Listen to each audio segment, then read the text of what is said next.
कितना मजा आ रहा है ना। এই আমাদের নতুন অ্যাকোরিয়ামের গ্লাসটা অনেক পুরনো, কারণ আমার 8 বছর আগে যখন বিয়ে হয়েছিল তখন থেকেই এটা আছে।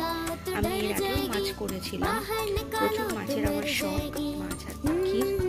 কিন্তু কিছুদিন আগে আমার মেয়ের বান্ধবী ওকে এই হোয়াইটের ফিশটা গিফট করে, তারপর থেকে আবার আমার মাছ করার বা অ্যাকোরিয়ামে মাছ আনবো, মাছ রাখবো, সেটার আবার ভালো লাগাটা জেগে উঠেছে। সেই জন্য কাল আমি, আমার বর আর আমার মেয়ে মিলে অনেকগুলো মাছ কিনে এনেছি।